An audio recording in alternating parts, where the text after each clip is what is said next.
প্রধান উপদেষ্টা অধ্যাপক ইউনূস ১৩ নভেম্বর জাতির উদ্দেশ্যে দেয়া ভাষণে জানিয়েছেন, ফেব্রুয়ারিতে জাতীয় নির্বাচনের দিনে যে গণভোট অনুষ্ঠিত হবে সেখানে মোট ৪টি বিষয়ে জানতে চাওয়া হবে।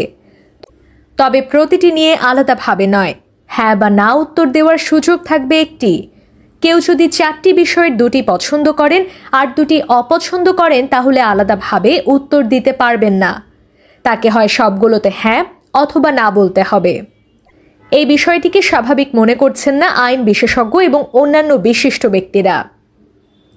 এ ব্যাপারে বাঙালিয়ানার কথা হয় আইনজীবী অ্যাডভোকেট ইমতিয়াজ মাহমুদের সঙ্গে। তার মতে, সাংবিধানিক কারণেই এই গণভোটের আইনগত গ্রহণযোগ্যতা নেই। তিনি বলেন, গণভোট এই আমাদের এখানে যেহেতু সংবিধান কার্যকর আছে, সংবিধান কার্যকর আছে, এই সরকারও এই দাবি করে যে তারা সংবিধানের অধীনে গঠিত বৈধ সরকার। অর্থাৎ এই সরকার তার ক্ষমতার উৎস হিসেবে সংবিধানকেই উল্লেখ করে। তাইলে আপনাকে এই সংবিধান অনুযায়ী যদি কোনো ক্ষমতা থাকে সেটার এরা চর্চা করতে পারবে, প্রয়োগ করতে পারবে, নাইলে পারবে না।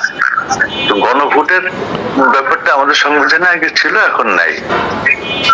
না থাকলেও পার্লামেন্ট চাইলে গণভোট ডাকতে পারে, কিন্তু এটা হয়, গণভোটটা হয় যখন পার্লামেন্ট কোন একটা সিদ্ধান্ত নেয় সেটার উপর গণভোট হয়।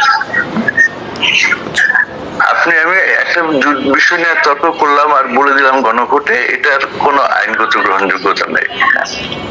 ওইখানে এরাও এই যে গণভোট দিবে এটার কোনো আইনগত গ্রহণযোগ্যতা নেই। তিনি মনে করেন ৪ প্রশ্নের এক উত্তর দিতে হলে সেই গণভোট অচল বলে বিবেচিত হবে। বলেন হ্যাঁ অথবা নাতে জমা উত্তর দেন, আমি একটা না বলতে চাই, ৩টা হ্যাঁ বলতে চাই, তখন কি করব? তার মানে এটা হচ্ছে এই সাধারণ বুদ্ধিমত্তেই এটা অচল।